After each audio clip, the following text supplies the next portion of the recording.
Wait, is Joe here? I think he went to get his coffee. Oh, damn it. Okay. Well Well, we're then, on, so you might as well start. yeah, we're live, and Joe is getting his coffee. Welcome everyone to episode 30 of Outside the Letterbox. I'm Paul Duda, and with me today are Nick Van Lieshout and Joe Campbell, who was getting his coffee and will be back shortly. I'm back. I have my coffee. He has his coffee. All right, he's back. Guys, not only is this our 30th episode, but this marks the 1 year anniversary of the podcast and the website, which is pretty exciting. That is. Our first podcast was about the Oscars, was Oscar predictions. So, yeah. It also means that there were like 20 weeks where we didn't record a podcast throughout the year. Yeah, but that's all right. I think that's how a lot of podcasts work. Some of them have been going for 5 years and are on episode, 150, something like that. There's way more weeks than that in 5 years. So we're fine. Plus, we don't do this for a living. I'm making so many excuses right now. You're making what? Making so many excuses right now. Oh, excuses. Okay, I heard something else. Never mind. Wait, what did you hear? I don't know. I heard sheeshes, and I was like, what the hell is a sheesh? I don't know, Joe. I make them all the time, though. All right, so today we're going to discuss what we've watched recently, as well as a little bit of film news, and then get into our 2015 Oscar predictions. It's not just predictions this year. We're making a bet. So should we explain that bet now, Nick? Yeah, sure. So the bet is going to be we're all going to predict. Nick's going to write all of our predictions down, I just decided. Shoot. Okay. Make him do all the work. We all have them written down, I'm sure, so we'll figure it out. And then and whoever gets the most correct is the other two are going to pitch in and buy them a Blu-ray of their choice or a VHS of their choice, right, Joe? Yes, preferably Laserdisc, actually, if you can get one. Okay, Laserdisc. Shoot, that's probably going to be super expensive if you pick the right movie. Anyway, you can actually, before we get into all that, you can find more episodes of Outside Letterbox on our website, the-letterbox.com, and on iTunes.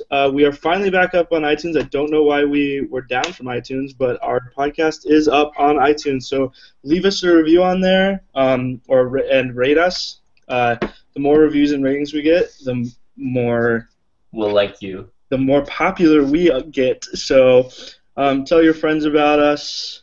Not about us specifically, but about the podcast. You can tell them about me specifically, though. If you want to grab a cup of coffee, I'm down. But you can also comment on our site. We have a bunch of articles up too, new articles. It's been a good week for us. So yeah, check it out. Anyway, that's going to move us into the first segment of the podcast, what we've watched recently. And who wants to start? You and Joe watched the same movies, so... We did, so I'll let Joe start, and I'll just chime in. Yeah, I guess Nick and I can kind of go at the same time. Basically, this past week we went to a double feature at the New Beverly Cinema, which, as most of everybody probably knows, but I'm going to say again anyway, is a theater that shows older movies on 35 millimeter. Well, not just like really old movies, but they show like a wide variety of movies, but mostly like older stuff, a lot of more obscure stuff sometimes. It's pretty awesome. It's like a full double feature with like trailers for older movies and short films and intermission and all that good shit. So anyway, Nick and I went to go see a double feature of the Andromeda Strain and Colossus the Forbidden Project. Both science fiction sci-fi movies that sci-fi movies almost said. Science fiction, sci-fi, science movies. Yes, something to do with science. Actually, to be perfectly honest, like these movies are like science fiction in its purest form, as far as I'm concerned. I mean, like these are literally science fiction. I mean, like they actually involve science in them. You should keep saying science fiction, Joe. You're really hitting it home. But anyways, Andromeda Strain is a science fiction movie based on a Michael Crichton novel. I'd seen this before in the past. I've seen both of these movies before, actually.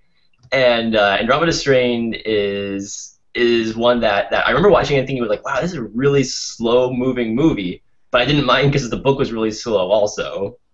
But yeah, it's like the sort of movie that throws in all these technical terms and numbers and letters on the screen, make you think that the guys are actually doing sciencey stuff in this fiction movie. But if you're not really paying attention, it could really lose your attention, I guess. And I'm really being creative with the words today. But I don't know. I loved it. I watched it this time. I enjoyed it a lot more this time than I did the first time. I first saw it in high school. I felt like, man, this is moving along pretty slowly. But I really liked the characters are interesting enough that they all kind of have their own little quirks you don't really see in this kind of atmosphere where they're all working in a lab together and trying to find out what this killer virus, what it's going to do, and that kind of stuff. So. Yeah, I'm gonna cut off Nick, even though he watched it recently, because I really like the Andromeda Strain, and it is kind of it's kind of dry in terms of there's not really any action in it, but I honestly thought it was really interesting, like kind of, I don't know, just what was going on I thought was really interesting. So I don't know that I'd say it was slow as much as just like, oh, this is more being told through like everybody's dialogue and these really kind of like, straightforward scenes. I don't know. That's what I remember of it. That it was really interesting what was going on, but like there wasn't a whole lot going on. Yeah, exactly. It's really gripping despite there not being a lot of on-screen action. If you're following what's going on, it's really, really intense. Yeah. Yeah, it's tough to think of a word like slow is like the first word that comes up, but I don't think that's really appropriate.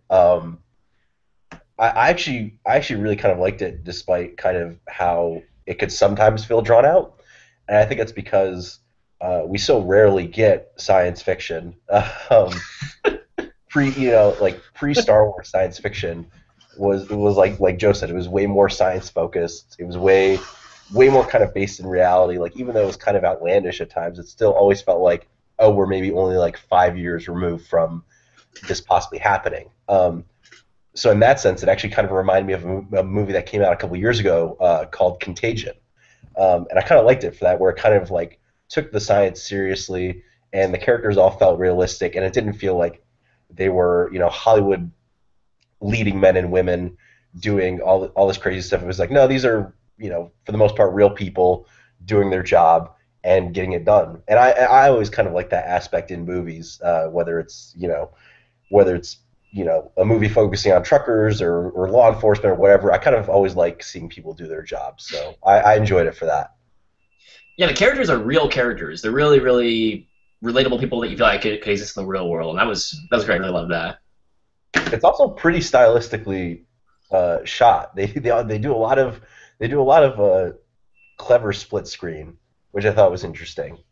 Mm-hmm. Or oh, here's the character looking at something, and then the other half of the screen it would be like, oh, this is what they're looking at, Yeah. That was one thing that I noticed, and I know. After the showing, I brought this up, and you said that you noticed it maybe like once or twice, but I've noticed it all over the freaking place. Is that he loves using that special lens where you can. Oh, Joe. We lost Joe. No. And that was it driving me crazy. Joe. What was the special lens thing you cut out? Oh, the special lens thing. It was that he used that special lens where you can focus on something in the background on one half of the screen and the foreground on the other half of the screen. And he used it freaking everywhere. And when I started noticing that, it was driving me crazy. Even though I'm like, I don't know. I think it's just because I was noticing it. I was like, what? Did you like have that lens on set? You just wanted to use it everywhere? Split diopter shot. That's what it's called. Mm-hmm. Yeah, that thing. What you said. Interesting. Yeah. Anything else to say about that one, guys? Nope. That was the Andromeda Strain. You can watch it anywhere, probably. On Feedburner or I watched it on TV. So I don't know where everyone else would see it. Oh, so you missed the boobs and the violence. No, actually, I didn't because it was like a cable channel that it was on. Oh, okay. That was it, they kept it all in. That was weird. That was a weird moment because I think Joe had mentioned it before because I think the poster is like, oh, rated G, but there was like a disclaimer under that. You mean? Oh yeah, yeah. What I On the said? poster it says G, but like there's a lot of bad stuff in this movie. Yeah, and so it was funny because I think Joe had like mentioned he's like, oh, there's like boobs really briefly, There's and tits in this movie, is what I said. because it's like it's like a dead woman lying on the ground, but then it like zooms in, and I was like, this just seems so inappropriate. Yeah. Actually, to me, the movie was almost borderline R. It was like a soft R or a hard PG-13, which I mean by today's standards, which I thought was interesting that it got away with a G back then instead of even like a PG. Yeah. Anyway, that was the Andromeda Strain. What else did you guys watch for that double feature? Do you I know want the answer, but for the audience, what did you watch? to lead us off with Colossus and Silent Andromeda Strain, Nick? Yeah, sure. So the second movie was Colossus: The Forbin Project, which apparently is pretty rare. I guess like the only version on DVD is like a pan and scan version. So it was cool to be like, oh, hey, we're actually going to see a more complete version than what's out there. And the Forbin Project is basically about this scientist who creates this supercomputer in the 1960s for the United States that's basically going to be used to like protect the entire country. So like if a missile gets launched at us, it'll immediately react. And basically the president gives up like all his decision making in terms of like, oh, should we, kill this, should we let these people die if it means saving this, whatever, because the machine will do it and there won't be any emotional consequence or any of that.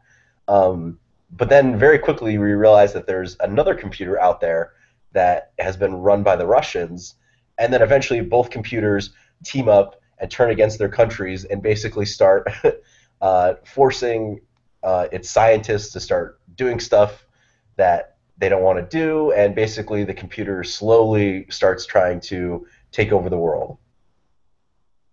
And It's kind of awesome. Like, I didn't expect much going in, and to be honest, the first 15 minutes were like, all right, this is kind of boring, or this is kind of just like, it felt like we were waiting to get to where we needed to go. But there's a point in the movie that I won't spoil, and as soon as that happened, the movie just kind of devolved into this pulpy Cold War thriller that I just had so much fun with. It basically like anything you can think of. Like giant supercomputers, nuclear annihilation, the enslavement of the human race, like all this stuff starts coming up. That's just kind of ridiculous. But I think the movie kind of knows it's ridiculous and kind of has fun with it. That it actually, turns into kind of a fun ride by the end of it. You guys are describing this movie, and all I can think of is war games. Yeah, that's what I was thinking of too. I honestly haven't seen War Games yet, but it's everything that I've heard it is. I mean, Yeah, it's kind of similar. Only this one has a computer with like a pervert computer with like cameras and microphones and everything. So like war games mixed with like the Sure. Would you guys recommend like checking it out? Like, is it worth me seeking out to watch? I would. I actually thought it was the more entertaining of the two movies. Yeah. It's certainly more entertaining of the two. Quality-wise, it is very much a pulp movie. I had a lot of fun with this one. Again, I'd actually seen this one before, and it's pretty much how I remembered it. It's just a really fun kind of cult movie about giant supercomputers trying to take over the world and stuff. And it's just there's so many implausible moments that I just love having fun with. I mean, I'm like think things along the lines of like, why didn't you just shut off the computer? I know that they like explained it, like a throwaway piece of dialogue early on, but I'm like, they don't really have a failsafe or anything like that. There's nothing they can do to like stop these things and all that kind of stuff. But I don't know, it's fun. It's a lot of fun. It's a 1980s kind of a fun science fiction movie. All right, that was Colossus: The Forbin Project. Nick, you said it's more entertaining, but which one's better? Does this one just have really great action sequences and therefore makes it a great, better movie to you? There's not really any action in it. This one, Colossus is actually really well shot too. I remember coming out of it and telling Joe that it was really dynamic. Um, it always feels like you're present in the moment. Like where Andromeda Strain is very kind of thought out and kind of like you're very much focusing on one thing. Colossus kind of keeps the tension up by like if the characters are moving, the camera's moving. If like you always feel like if there's a dramatic moment, the camera's going to make a dramatic move, and it kind of keeps you on your feet and moving. And I don't know, I just kind of liked it because it was it wasn't as high-minded as the Andromeda Strain. It was a little more ridiculous, but at the same time, it wasn't ridiculous. It wasn't so ridiculous that it was like, oh, I can't go along with that. Like the movie knew what level it was at and took you along the way. All right, cool. All right, well, that's gonna bring me to what I watched recently. There's actually I have like a bunch of movies on here, and I don't know that I'm going to talk about them very much. I watched Stories We Tell, which was nominated for Best Documentary last year. It didn't win, but it tells kind of the life story of the actress Sarah Polley, or the life story more of her parents than of her. But it's a really good documentary. I highly recommend checking it out. It kind of surprised me a little in the end, and it's kind of sad, but it's more just like interesting than sad. But it's very well made. So yeah, definitely, I would strongly recommend you check that out if you have any interest in watching some good documentaries. I watched Locke. Nick, did you see Locke? Yeah, I really liked Locke. Ugh. Okay. But you didn't? Well, I didn't dislike it because I thought it for what it was, like for what it was trying to do, being like a really contained space drama, it was good. But I also felt like there was very little reason for that story. Like there was that story could have just as easily been like a radio show story. Okay. What I mean is there's no reason for that to be a movie. The story was actually kind of one of my favorite parts because when no, wait, hold on. There's nothing wrong with the story. My problem is that there's no reason for it to be a movie. No, yeah, but that's kind of what. In a way, I kind of liked that story with that concept as a movie because it's not what you expect. And it's been a while since I've seen the trailer, so I don't know how much the trailer reveals or not. But I remember hearing about the project and thinking, oh, he's totally going to be like a thief, or he's going to be some guy who's getting chased by the law. And it's like, no, he's just like this guy who's in charge of a big project, and he's got this other thing that he has to choose between. And I kind of was compelled by that. Yeah, that's why I was compelled by the story. I was compelled by the story, which is why I think it's okay. I was not compelled by any of the visuals, which is why I'll say again, there's no reason for it to be a movie. Like, that's what it could just as easily, and obviously it's not going to get listened to or watched or whatever as much if it was something else. So this is, what I mean is that the content of the actual movie, the visuals of the movie, act more as a gimmick to get people to watch the movie than as a way to propel anything about the story. And that's my problem with it. It's not a bad story by any means. It's actually really interesting, and I agree with that. I just don't think there's any reason for it to be a movie. I guess, but I mean, I don't know. It also gets super repetitive in that regard because you just keep getting the same shots over and over again. Yeah, but I think Tom Hardy sells 90% of that movie, Yeah, but he could have sold it just as well with just his voice. Like, I really strongly think there's no reason for it to be a movie. Like, honestly, people could get what this movie was by just turning it on and listening to it without watching it. That's interesting. I hadn't thought about that. If just so I don't sound so positive, there was one part that I didn't care for, which was when he's he's like talking to his dad, but his dad's dead, so it just like cuts to the back as if he's in the back seat or something. Like, that was the only part that I thought didn't really fit in. Yeah, it's not. I mean, I would not like. I'd say check it out if it's something you're interested in. It's a very contained space, like only one scene, and it's Tom Hardy in a car. So if that sounds interesting to you, I would check it out. But if that sounds interesting to you, I'd strongly recommend you check out Buried instead, because I think that's a way better use of that gimmick.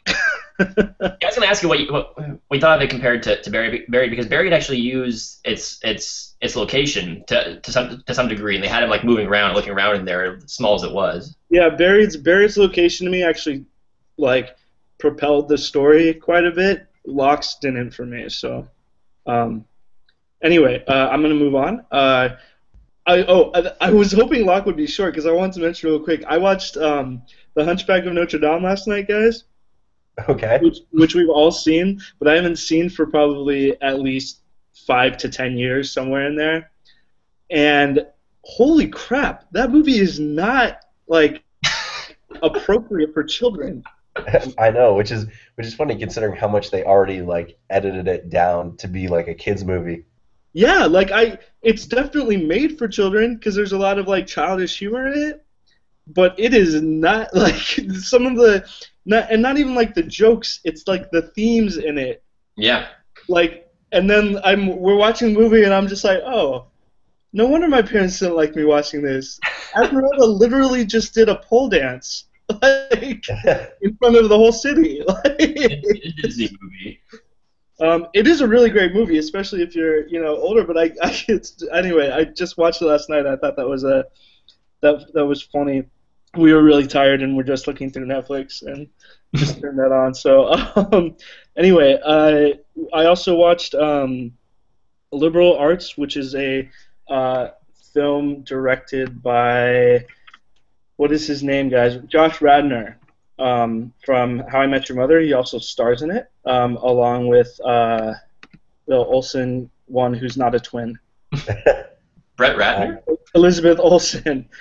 No, Josh Radnor. And it's a pretty good movie. The first half is like pretty slow and kind of predictable, but then the second half has a surprising, I guess, sort of sense of morality about it. I guess kind of a bold sense of morality about it that you don't expect to find in an independent film. In an independent film, I feel like a lot of times you expect people to say like, no, anything you want to do is okay, and it's like just go have sex with whoever you want and do this and this and that, and that's not at all what this film is sort of about, which I found really interesting. But also, Josh Radnor cannot play anybody except like a slightly tweaked version of Ted Mosby, so that's a little distracting. At least I haven't seen him play anything other than that. So yeah, I saw his first movie that he directed. Happy, Thank You More, Please. Yeah, I saw that a while ago, and from what I remember, I thought it was okay. And I've been meaning to check out Liberal Arts for a while, so I might get on that. Yeah, it's the second half of it. I think is much more interesting than the first half. But yeah, I'd say it's worth checking out, Nick, if you were interested in it. Let's see. I'm trying to move a little faster.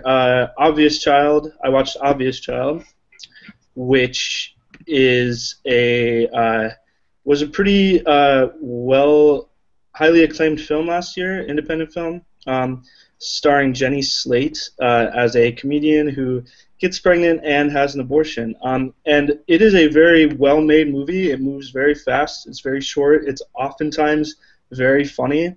But listen to this sort of consensus on Rotten Tomatoes. Tackling a sensitive subject with maturity, honesty, and wit, Obvious Child serves as a deeply promising debut for writer-director Gillian Robespierre, which is fine. Everything after tackling a sensitive subject is true, but the first part of that, tackling a sensitive subject, is like totally off because it does anything but tackle a sensitive subject. That's interesting. It pretty much like completely sidesteps its sensitive subject and like doesn't. Nobody really says anything about the fact that she's having an abortion the whole time, except her. Like she tells people she's having an abortion, and everyone's like, "Oh, okay, cool," and that's it. And I think it's supposed to be like this is how it should be when a woman, decides to have an abortion. But the thing is, it's like that's not really tackling a subject then. If everyone's just like cool with it, there's not really any conflict then. So the conflict in Obvious Child is sort of an interior conflict, like with herself. but that it just didn't everyone said like, oh, it really addresses its subject really well, and I just don't think it did. And part of that might be because I in a way disagree with it, but I don't think it tackled the subject at all. Yeah. So it is pretty funny though, and it's well made, so, and well acted. Like Jenny Slate is pretty hilarious in it. So I will give it props for that. Have you guys seen it? No, is it on Netflix right now? Yeah, or maybe it's on Amazon. It's on Netflix. Yeah, it's on Netflix. Okay, I might check it out. I haven't seen it yet, but I saw like trailers for it. I'm like, oh, I'm kind of interested to see where this goes. Yeah, it's pretty short too. It's only an hour and 20 minutes, so it's kind of, I don't know. I would recommend checking it out. Just I guess to it's just an interesting movie in that regard, that everyone sort of has talked about it as being this great sort of like feminist film. And while it's definitely well made, I just don't think that the story really has much conflict in it. Anyway, did anyone else want to say anything about that? No? Okay. No, I haven't seen it. It's not a science fiction movie, so I haven't seen it. The last movie I watched, and probably I think the most interesting of the movies I watched this week, or at least the most like interesting to me, was The Conspirator. Have you guys seen this? That's the Robert Redford one, right? Yeah. Yeah, I saw that like 4 years ago, I think. Yeah, it came out in 2011, so 4 years ago would probably be right. And I watched this. It was on Amazon Prime, and I read the synopsis, and I thought this sounds interesting. And I watched it, and I really liked it. It's sort of this courtroom drama about the only woman tried in the conspiracy to kill President Lincoln. And it's really intriguing. And what's most intriguing about it to me, after watching the movie, and after watching the movie, is I found out that the company that produced it, the American Film Company, it's the first movie they produced, and their specific mission is to make movies that are historically accurate. Oh. So they only produce movies that are based on history, like historical events, and then they try to do their very best to make sure that what happens in the movies is historically accurate. So a lot of what you see in the movie, while I'm sure most of the dialogue and scenes are invented to create a story, the setting and what actually happens is historically accurate, which is pretty fascinating. And pretty crazy too, but anyway, I'd highly recommend checking that out. It didn't really get very good reviews when it came out, which is sort of surprising. I think it's pretty well acted, except for freaking Rory Gilmore in there. I don't know what she's doing in those movies, because she talks like she's a 21st century teenage girl, but she's supposed to be like a 17th century colonial woman. So yeah, from my recollection, the movie is like a not quite as good version of Lincoln. Like in terms of, it's the same time period. Lincoln's kind of involved in both of them. You have these all-star casts of people. They're both kind of similarly not framed, but kind of one's a courtroom drama, the other's a political Senate trying to get things done. They're both kind of procedurals in a sense. Yeah. Yeah, I guess Lincoln's not in this at all. It's not about some famous historical person, which I think I find more interesting. That's probably just a preference, though. I would never say this is a better movie than Lincoln. I think Lincoln's a much better movie, but I still think this was pretty great. So if that type of thing floats your boat, I'd say check it out. That cast. Yeah. James McAvoy, Robin Wright, Norman Reedus. Yep, Evan Rachel Wood, Justin Long. Yeah. That's the one that I always remember. I don't know why. That's another random one though, where you're like, why is Justin Long in this movie? So, but it is a pretty solidly made movie. So I'd check it out. Anyway, that's gonna wrap up that segment. I feel like that segment was longer than it usually is, guys. That's my fault. Do you have any more movies to talk about, Paul? Oh, I actually watched Anastasia too, but we don't need to talk about it. I didn't know there was an Anastasia 2. No, not Anastasia the sequel. Anastasia also. I also watched okay. Did you know there I was was? like, where can they go with the story? But there was a spin-off about the bat. Oh yeah, Bartok got a movie. Yeah. Oh my gosh, it's terrible. Anyway, let's move it along to some news this week. The first bit of news. You actually put Anastasia and the Anastasia spinoff in our annotation. Yeah, because we talked about it. The topic suggest. Oh my gosh, I'm sorry, I'm so distracted now because I need to look up what the name of this movie was. The Anastasia spinoff. Guys, what is the first topic that we're talking about for news? Aquaman. We're talking about Aquaman. Okay. So, Aquaman. Wait. The movie is called Bartok the Magnificent, guys. Okay. Russia is being terrorized by an evil witch known as Baba Yaga. The only one who is not afraid of her is Bartok the Magnificent. So, I'm not even. No, never mind. Okay, anyway, so Aquaman. We got our first look at Aquaman from Batman v Superman: Dawn of Justice this week. What were you guys' reactions to Jason Momoa as Aquaman? Basically, he looks like Jason Momoa. I mean, yeah, that's pretty much. if you've watched him on Game of Thrones, or if you've seen what he looked like in Conan the Barbarian, he kind of looks like that, except he has a trident and he probably has like underwater tattoos. Well, that's funny you say that because I was like, oh, I guess he has. When I saw the picture, I was like, oh, I guess he has tattoos. I thought that I was like, I guess they're not covering him up. I didn't assume that they had added them. So I first heard about this when I was at work, and I hadn't seen the picture, and someone was like, "Oh yeah, Aquaman's in the new Batman v Superman movie." I was like picturing like Aquaman from like the original comics and everything with the yellow and the green. I was like, what's he gonna do? Is Superman gonna like throw a guy into the water and he's gonna like hold the guy underwater and like drown people or something? And then I saw the picture. I'm like, oh shit, that's like that's a different kind of Aquaman we're going for, of course. It's Zack Snyder. It's funny you bring up the color because, all the pictures they've released of this movie have been very color saturated, or the color has been very down on the grayscale. It's like they're desaturating everything and then adding like a crazy photo filter to it. Yeah, and I guess that's not the case for the actual movie. Like I've heard that the Wonder Woman costume is actually looks, in terms of color, pretty close to the comic book design. So I'm wondering if Aquaman, even though the picture that we've seen is desaturated, if the color is actually, closer to what we kind of expect in the comic book, even if the design itself is not.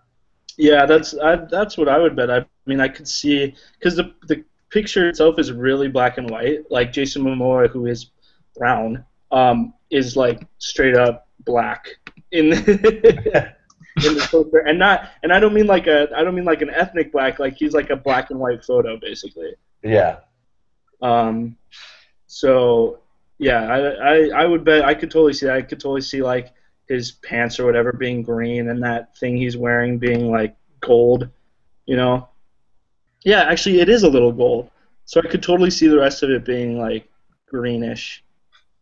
That's how I drink my coffee, straight up black. Made of seaweed. Yes, with lots of Momoa in it. But anyway, I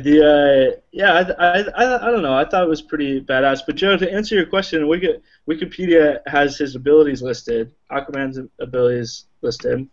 He is water-adapted physiology grants him superhuman strength, endurance, durability, reflexes, agility, dexterity, healing, and senses.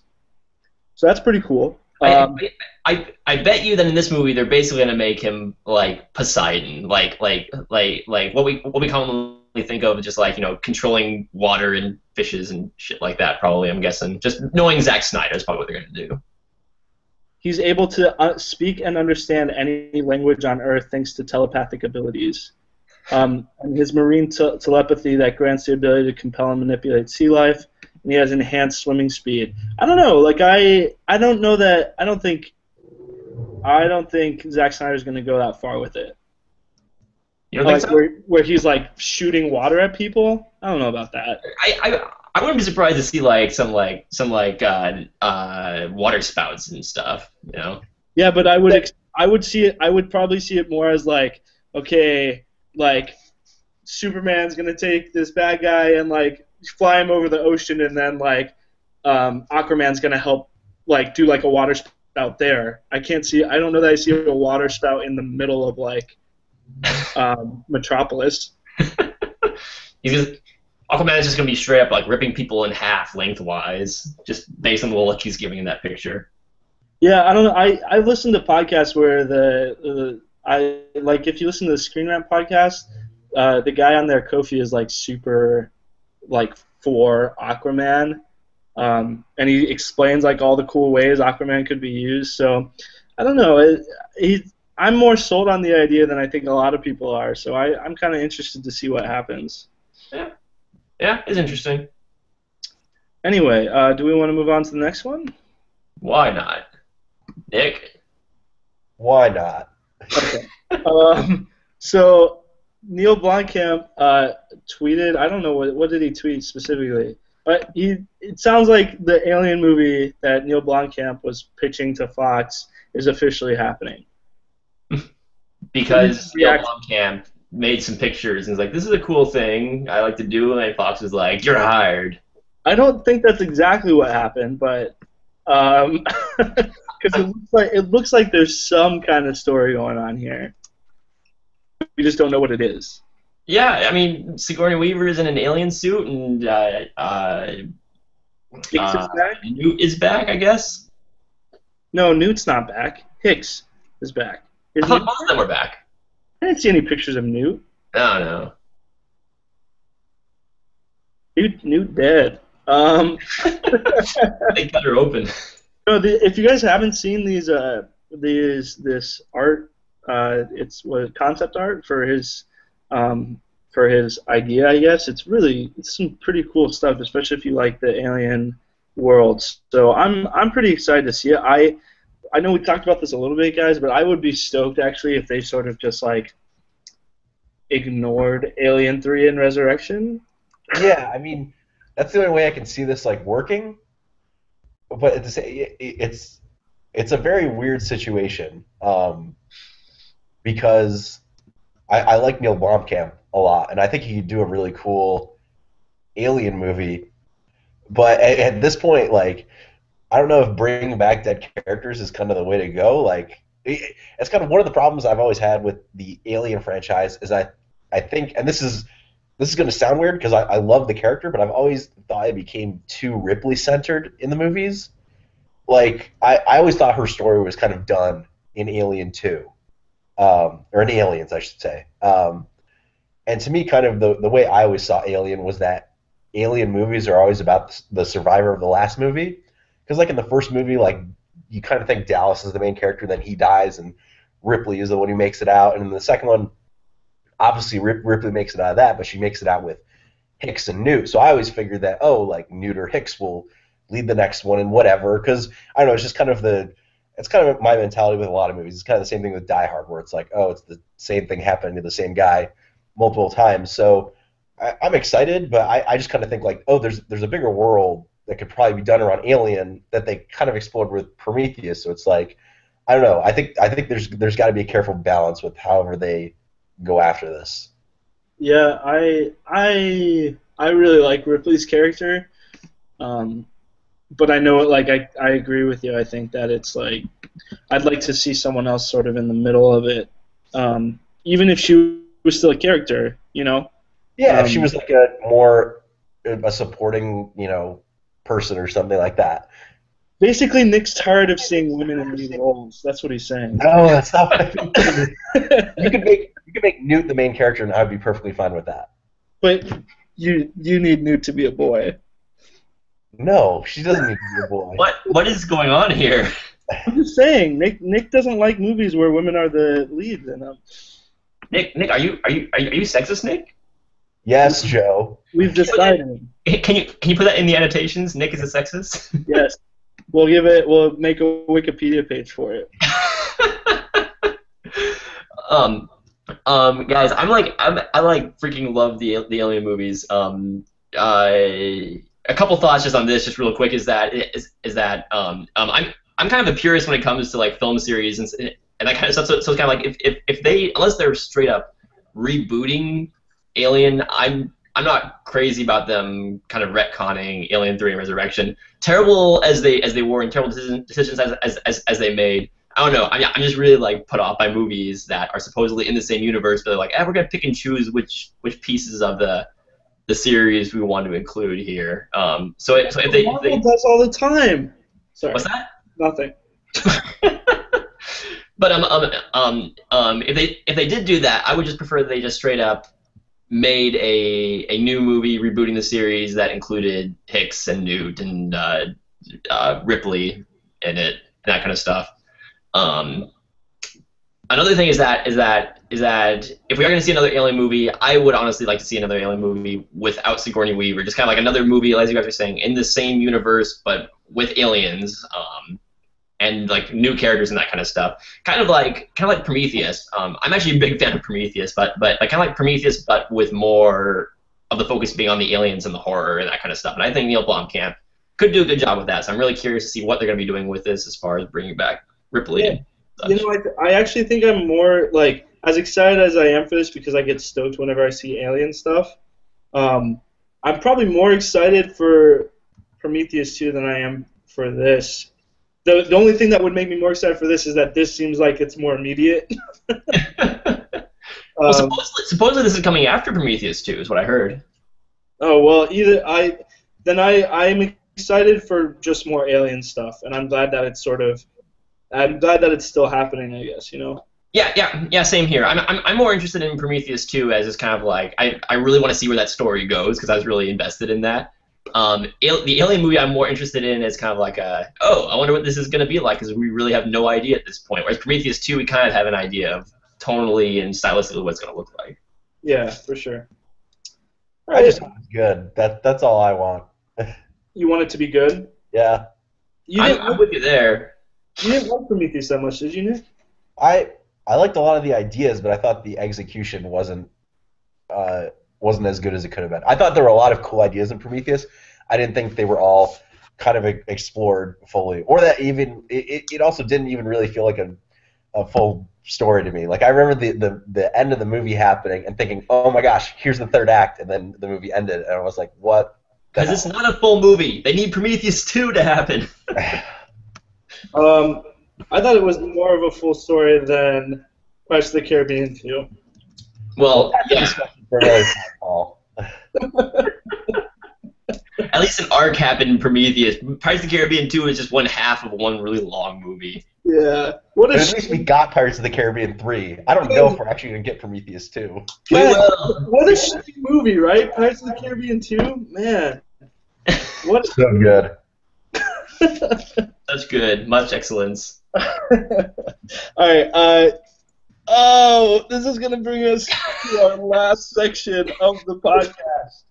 What is our last section, guys? Oscar predictions. Woo, woo! Alrighty. Boy is going to win everything. Alright, good discussion, guys. Who's going to win everything? Boyhood.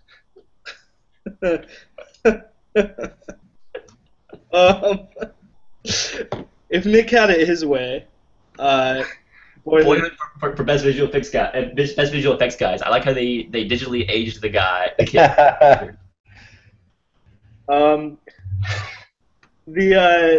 Okay, so this is how it's all going to work. We're just going to go through the list. We're going to start at the bottom. Started at the bottom, now we're here. No, we're going to start at the bottom, work our way to the top for the top being the best picture stuff, the bottom being like best documentary short film, because I don't know that any of us have seen any of the documentary short films. No one knows shit about those categories. And I haven't even seen all the best picture nominees. So what we're doing really is just we're going to talk a little bit probably about what we want to win, but what we're really doing is just saying what we think will win and betting on it. So again, we're going to place our bets. Our bets being we're gonna buy you half of whatever Blu-ray you want if you win, and say like what we're betting on. So that's it. So Nick's gonna take us through the list because I don't know what order this is supposed to freaking Yeah, go. I'm gonna go backwards on my list. I don't know if it's the same order that you guys have, but it definitely starts with the lesser known categories. And I think we'll probably just go in order. I'll go and then Paul and then Joe, if that sounds good to you, so we keep it consistent. Yeah, that's cool with me. Cool. Yeah. So then just talk about what you think will win, and then you feel free to say if there's something you would prefer to win. But all right. So the first category I have is live action short, and for that one I put The Phone Call, and the main reason I put that is because who's in it? I think Sally Hawkins and Jim Broadbent are in it, and it doesn't always happen, but it seems like a lot of times some of the more well-known live-action short films usually have people either behind the camera or in front of the camera that are kind of well-known, and both Jim Broadbent and Sally Hawkins I think have been nominated for Oscars in the past, so it just kind of felt like the way to go. So that's what I'm picking with that one. All right, I picked Parvana. Yep. And the reason I picked that is because a website told me to. I don't even know what the movie's about, so someone else go. Guys, I was really confused because I looked up websites for this, and one website said The Phone Call, and one site said Parvana, and so I chose The Phone Call because it's in English, the title. All right, I think that brings us to the next. Clearly, Nick put a lot more thought into this than we did. Okay, so then the next category is animated short. I put Feast because it was the one I actually saw in theaters attached to Big Hero 6. But even that being said, I actually really dug Feast. I thought it was a unique animated short film. So I put that as the one that I think will win, and I also really like that one. So. Yeah, I saw that one, but I didn't pick that one. I picked The Dam Keeper, which I didn't see, but looks really, really pretty. So that's the one I picked, guys. Yeah, I went with the Dam Keeper too. Oh, okay. Just so you guys know, I spelled "damn" totally wrong on this thing. Nick has like charts and like strings across the room. No, it actually is really pretty though. I haven't watched the thing, but it's really pretty looking. So check it out. All right, next is documentary short. I put Crisis Hotline because I had no idea. So what you're saying is Paul and I are gonna win this one? Maybe. Okay, I picked Joanna. Hey, so did I. Because it's a story of thoughtfulness in death, life, and love. Okay. Because it's my favorite movie of the year. I just read the IMDb synopsis. All right. It's an amazing feast on the eyes. I love Joanna's character. It's a documentary, Joe. She's probably a real person. Why can't we have that one about the old lady who lived to be like 200 years old like last year? That was a cute one. I actually saw that one. Is this a sequel? Joe, all I can tell you is that it's a story of thoughtfulness in death, life, and love. I like that. I appreciate that. That's documentary short of the year. Okay, something about a blog. So.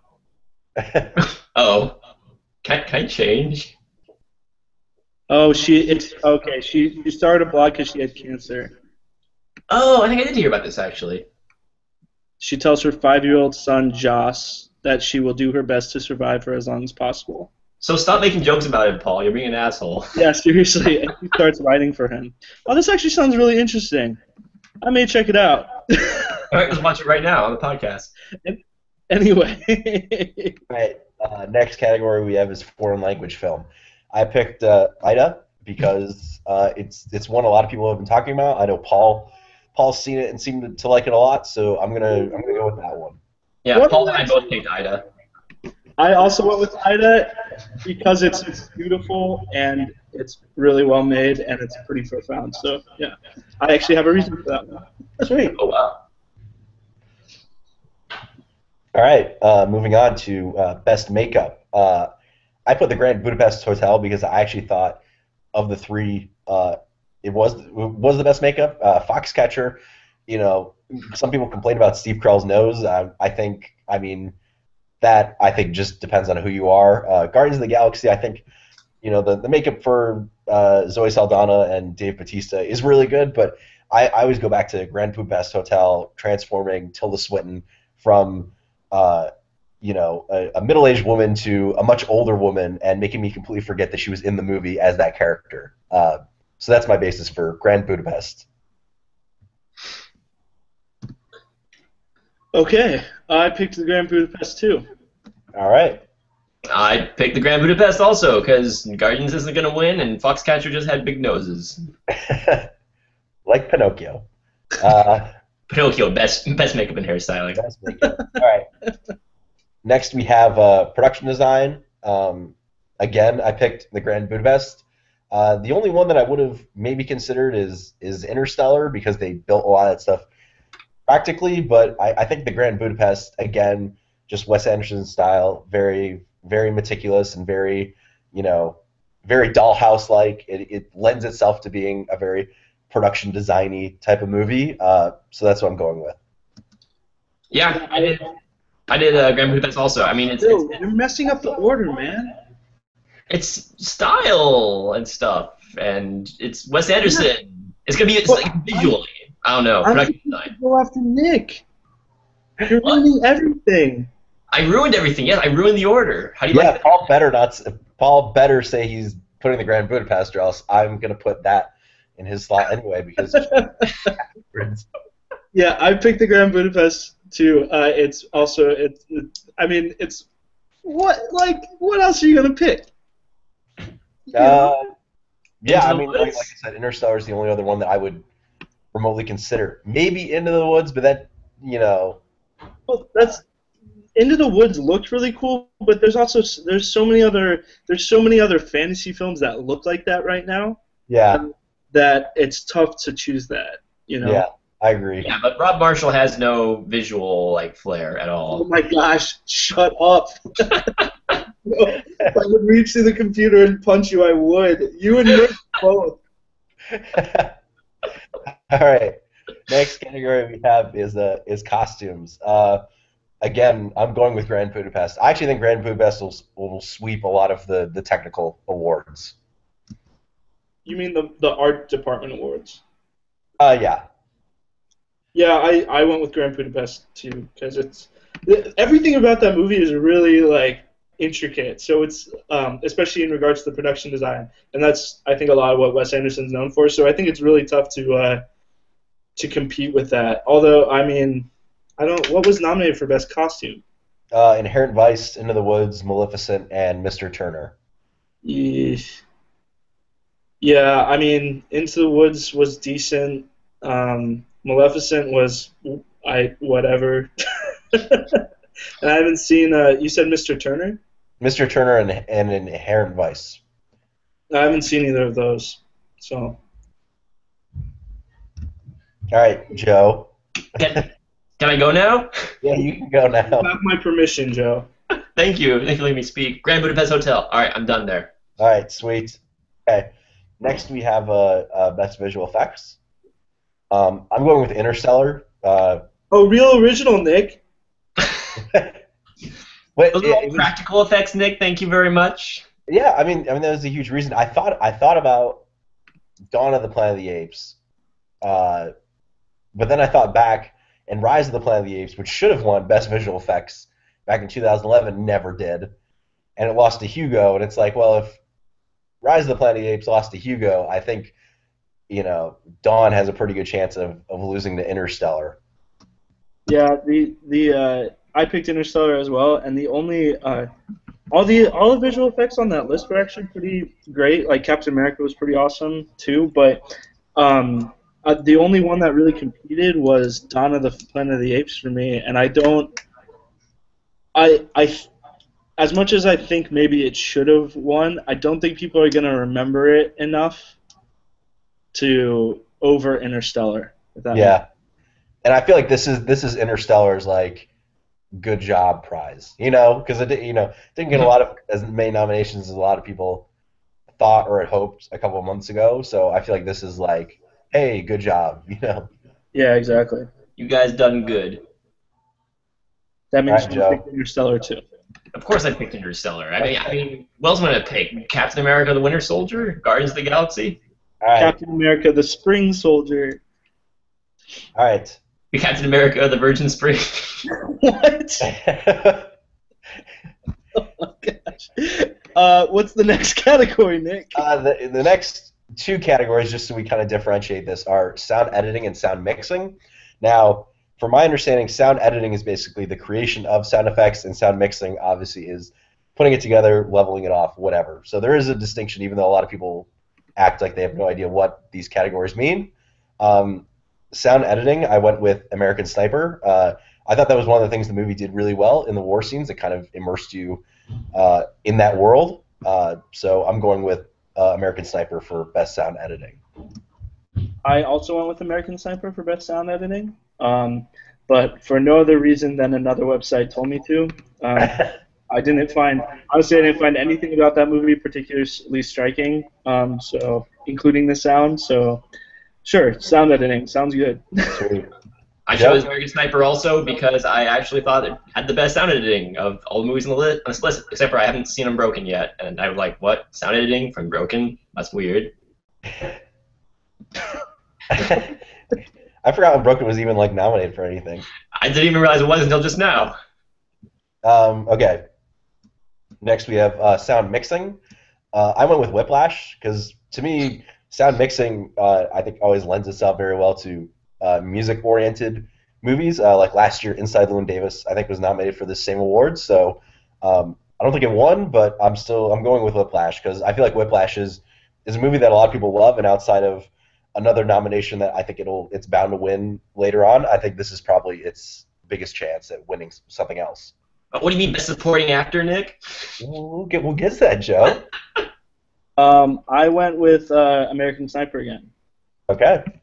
I think people have a tough time differentiating these two categories. I chose American Sniper as well because partially what Paul said, I think a lot of people are just going to see that and be like, oh, it's those two things, they're the same, whatever. The only one I was thinking about was Interstellar, but Interstellar, the sound mixing was the one thing that everyone complained about. So yeah. Just from my theater experience, I have no idea what the sound design was other than overbearing. So. Dude, I don't know. That's one of the things I think I liked most about that movie. I thought the sound of it was incredibly striking, even though it was tough to hear people's dialogue sometimes. Like I didn't find it that important. Like it was so overbearing that I came out and people were praising Hans Zimmer's score, and I was like, wait, what did it even sound like? I had to go. The score was amazing. It is amazing. I just couldn't hear it in the theater. Wait, can I change my pick? For which one? For sound mixing. You're gonna say Interstellar? No, I'm not gonna say Interstellar. I think I might want to say Birdman. Okay. Yeah, I'm gonna say Birdman. Okay. All right. Sound mixing? Yeah, for sound mixing, I'm actually gonna go like more with what I actually feel was the best. And Nick, it's for a lot of the same reasons you picked Whiplash. Okay. So yeah, I'm gonna say Birdman. All right. As long as you don't mind giving away that point, that's okay. Birdman's soundtrack should have been nominated. It's BS that it wasn't. It should. Yeah, I agree with you there. Especially considering what's gonna win, supposedly for original score. But we'll get there. Anyway, go ahead, Nick. All right. Next, we have best song, and I went with Selma. Again, I feel like this is. Oh. I feel like. The movie got nominated and apparently got snubbed in a lot of categories. I feel like this is how they're gonna try to honor it. As much as I like Everything Is Awesome from the Lego Movie, I feel like because the movie itself didn't even get nominated, I feel like there's not a great chance that a lot of people will recognize that. If you can't recognize the movie but you recognize the song, I don't know. It just doesn't add up to me. So I'm going Selma. I'm going with Alone Yet Not Alone from last year's nomination. No, I'm actually going with oh, what am I going with?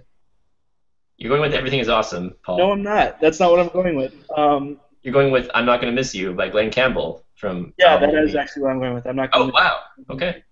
Um, I actually haven't heard this song, so I was looking at nominations. The only songs that I've heard from this are "Lost Stars" from Begin Again, and "Everything Is Awesome" and "Glory" from Selma. And Nick, that song is garbage. I I know like. I know you don't like it. I know, but like Matter.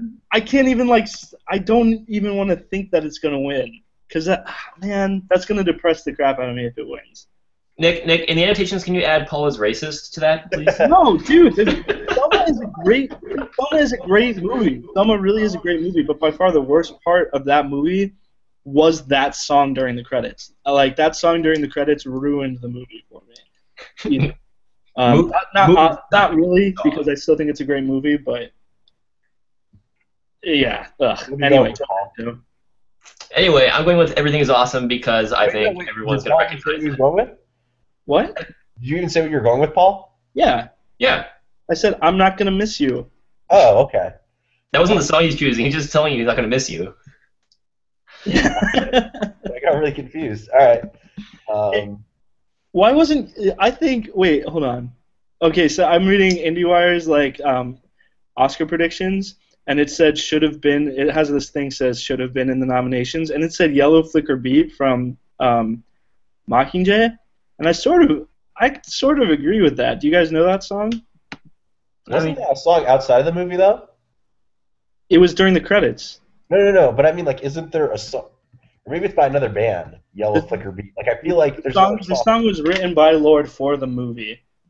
Oh, really? Okay. Yeah. Huh. And she did like it's released as a Lord single, but it's from the movie. Oh, interesting. Yeah. So anyway, that's a great song. I totally should All have. right. I just thought that was interesting. Sorry. Go ahead, Nick. And Joe, you went with Lego for song? Oh yeah, just because everyone's gonna recognize it. If nothing else, yeah, people know the song. People like the song. It's yeah. Yeah. All right. Next, we're on to best score. Despite what a lot of people are saying, the theory of everything, but I got to go with the Grand Budapest Hotel. Again, I think it'll sweep a ton of the lower awards. I don't think it'll get best picture or any of that stuff, but I think it might come out with the most wins of the night. So I'm gonna go with Alexandre Desplat for the Grand Budapest Hotel. I can't imagine that's how you pronounce his name. No, But I he don't had think two it is either. nominations this year. That's crazy. That guy's everywhere. I'm going with the theory of everything. Even though I kind of agree with you, Nick. I think the Grand Budapest Hotels. I would have never guessed that was Alexander Desplat. But that's a great soundtrack. So you're going with Grand Budapest? No, theory of everything. Oh, you're going through. Okay, yeah. But I agree with Nick. This is actually the category that I find out the most research on. As in, I listen to all the soundtracks like driving around in my car. So it was much deep. I cried. It was so. As you were avoiding going home to your wife and child. Yes. But I went with Theory of Everything in part because that's what everyone else is saying, but also in part because just listening to it, it sounds like the sort of soundtrack that they would vote for. I don't know. I love Grand Budapest Hotel, but it's kind of I don't know what the word is. It's kooky, a little bit kind of fun and lighthearted. I'm like, oh, the Academy doesn't want fun and lighthearted. They want Theory of Everything. So They want the theory of everything. they want the actual theory. All right, All Nick. right, next category is best cinematography. I went with Birdman because I don't think there's any real competition there. I think Emmanuel Lubezki, I think that's how you say his name. I think coming off Gravity last year and then with this, I think he's shown that he's pretty great at his job, and any movie he's involved in is always going to have a very unique and distinct look, no matter what the genre or type of movie is. So I'm going Birdman. Yeah, I'm going with Birdman too, and because it deserves it for the same reason Gravity deserved it last year. Yeah. It's just really impressive filmmaking, I think. So I'm going with Birdman because it all looks like one shot, and that's cool. Same reason everyone went with Gravity.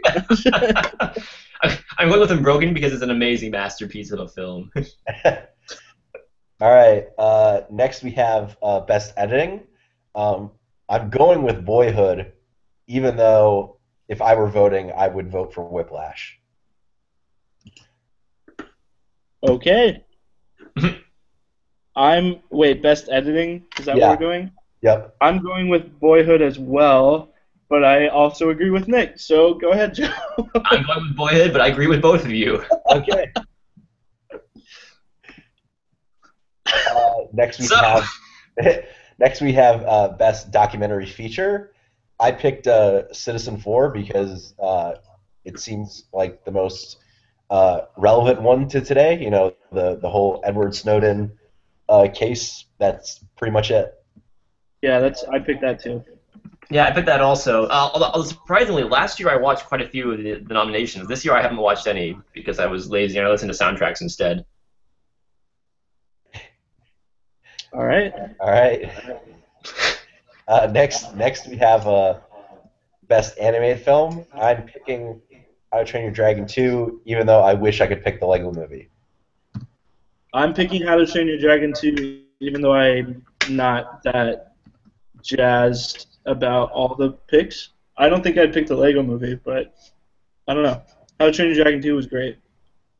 I picked How to Train Your Dragon 2, although I was struggling there. I thought Big Hero 6 stood a good chance because people really like that one. But How to Train Your Dragon 2 is How to Train Your Dragon 2. The one should win is Song of the Sea. I absolutely freaking love that movie, but it's not going to win because it's a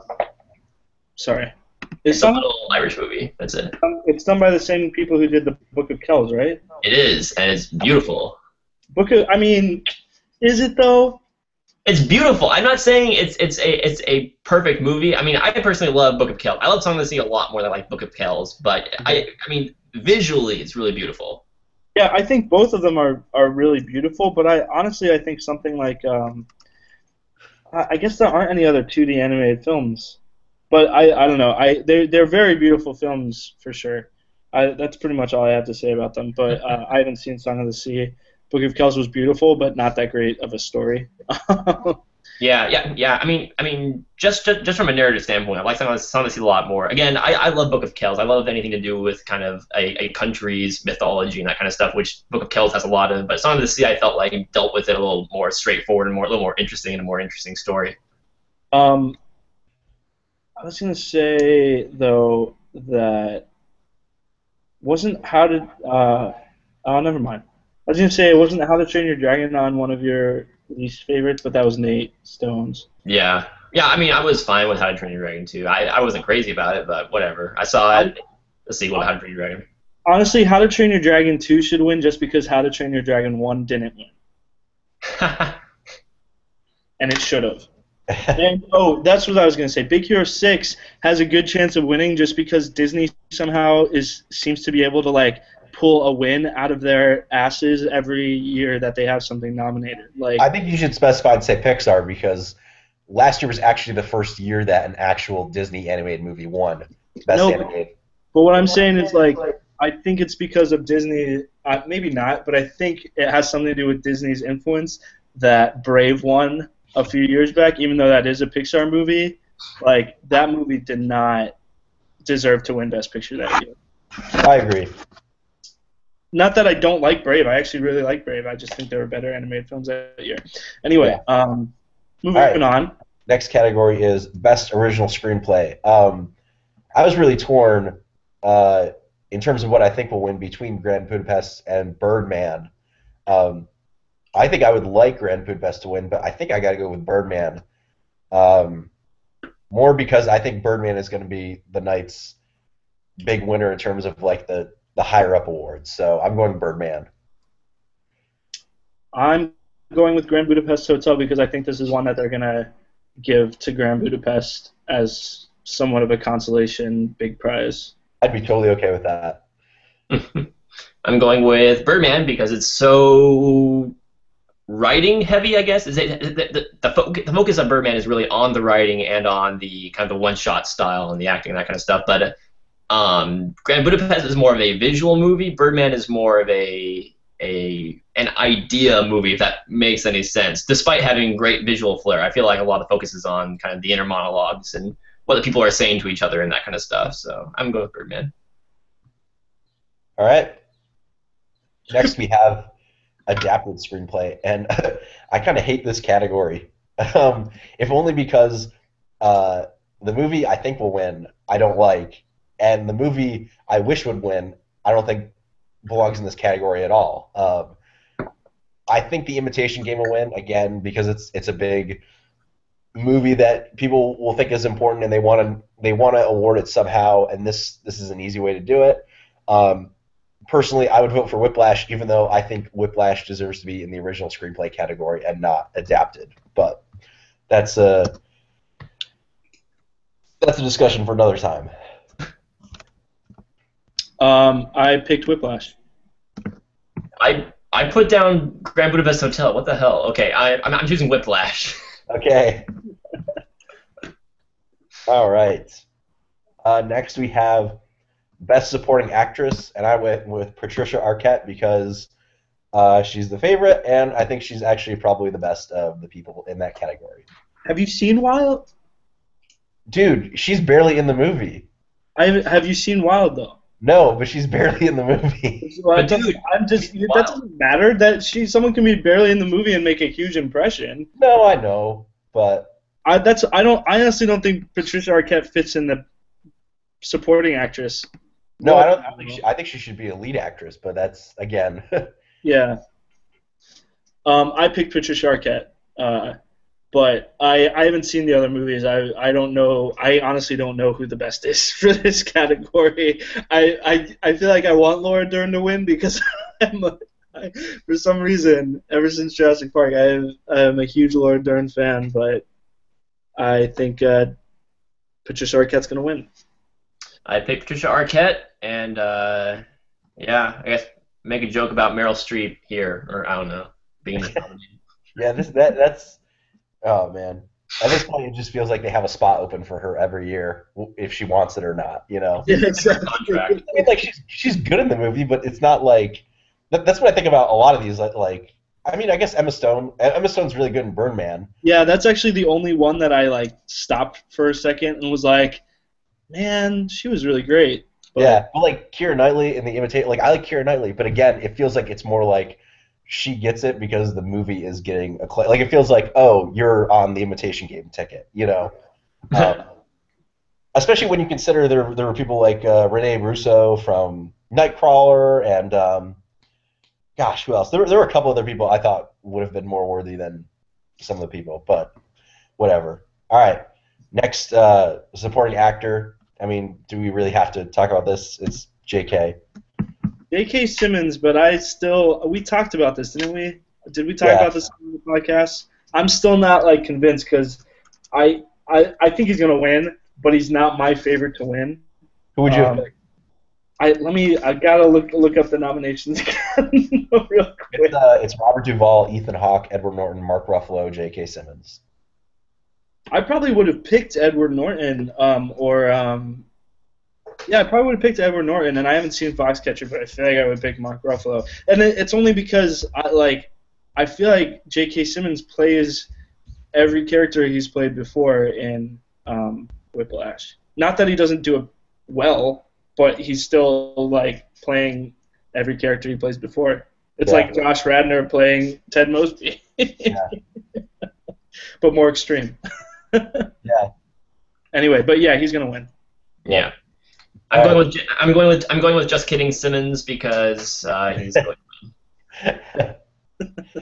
All right. Next category is Best Actress. I'm going with Julianne Moore, even though I think this is a weird one for me because I feel like the movie she's in, Still Alice, like this is a weird case of like the actress getting all this acclaim, but the movie not being seen by a lot of people. And then it's weird. I just looked at the Rotten Tomatoes score, and it has a fresh rating of 90%, but all the reviews I've actually read of it, and all the people I follow aren't too big on the movie. So it just seems the Rotten Tomatoes score kind of took me by surprise that apparently it has such a high rating. But yeah, I'm picking Julianne Moore, although I would have loved, and I would have thought a couple months ago that this would have been Rosamund Pike's for Gone Girl. Yeah, I wanted to pick Rosamund Pike, but I'm picking Julianne Moore because she seems to be getting all the buzz all of a sudden. Yeah. I was really hoping that they'd throw Rosamund Pike a bone with this, but it doesn't sound like they're going to. And if I could have picked anyone, I probably would have put Carmen Ejogo on there from Selma. Oh, yeah. Mrs. King, because she was badass. She really struck me in that film, so yeah. Yeah, I'm choosing Julianne Moore, although I really got to say here, much as I dislike Gone Girl, Rosamund Pike really deserves the win. She was excellent in that movie. Yeah. All right.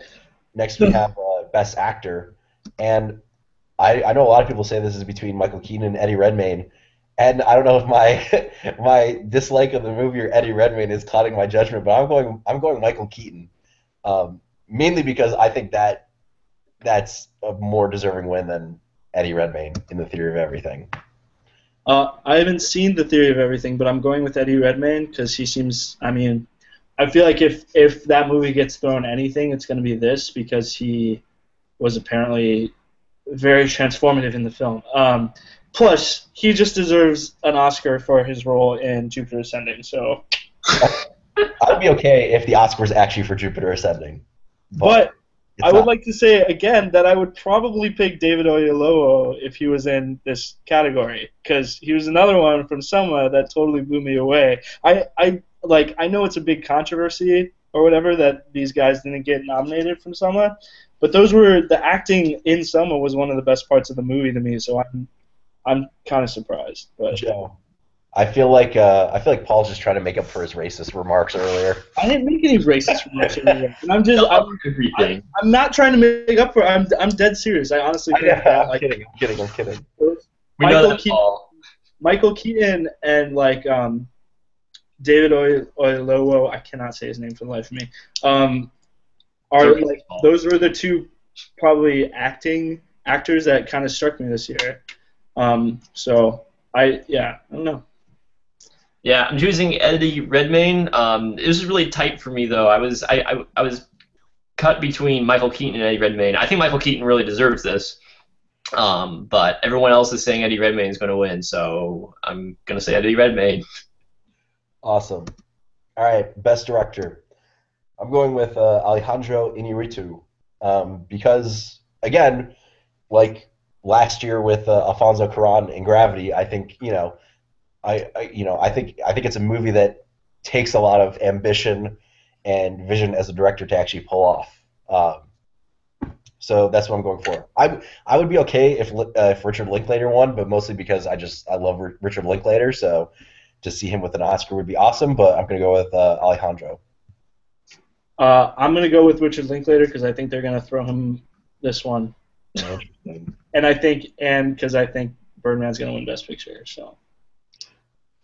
Yeah, I'm going with Richard Linklater as well, just because I think they're going to recognize that it's this 12-year thing, and that's what everyone's talking about, and I think they're just going to throw Boyhood this bone. Because he's been 12 years a slave to that movie.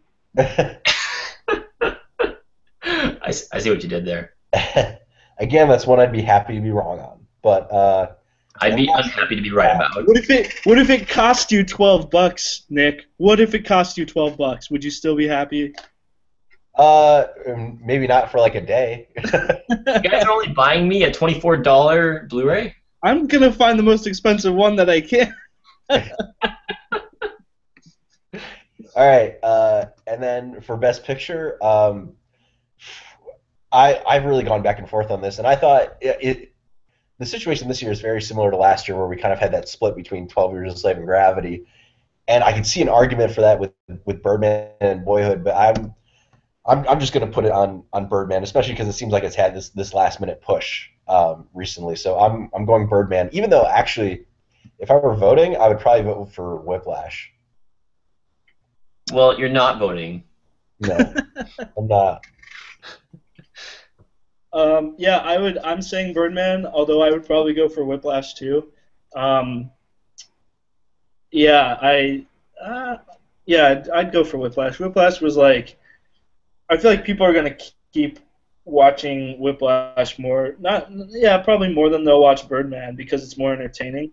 Um, and I don't know, I just feel like it's a better film going experience Yeah. than Birdman. Not that Birdman was a great film going experience, but I feel like Birdman is a lot like, I don't know if I'm recommending movies to somebody who isn't like a movie buff. I'm not gonna recommend Birdman. Yeah. So Yeah, I'm going Birdman as well. If I had to vote, though, I'd probably go Grand Budapest Hotel. To be perfectly honest, there weren't very many movies this year that I felt like were really Best Picture worthy. except I don't American Sniper, right? know. I mean, American Sniper was great and all. I love that movie, but I wouldn't vote it for Best Picture. I don't know. But most of the movies that I enjoyed this year are more kind of stylistically really fun movies. Stuff like Walking on the Tombstones, Grand Budapest Hotel, Dawn of the Planet of the Apes, that kind of stuff. So there are very few movies I classify as Best Picture material that I really, really liked. But out of all those, I'd probably say Grand Budapest. But yeah, I'm gonna vote for what was that the one everyone's talking about? Birdman. Yeah. Yeah. All right, that pretty much That wraps it up.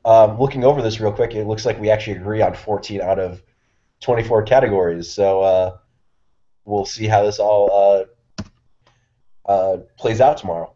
Yeah, I gotta say though, up until like a week ago, I was really split on a lot of these. I honestly was sold on Boyhood being the Best Picture winner up until like a week ago, just because it took. The internet told Joe to vote otherwise.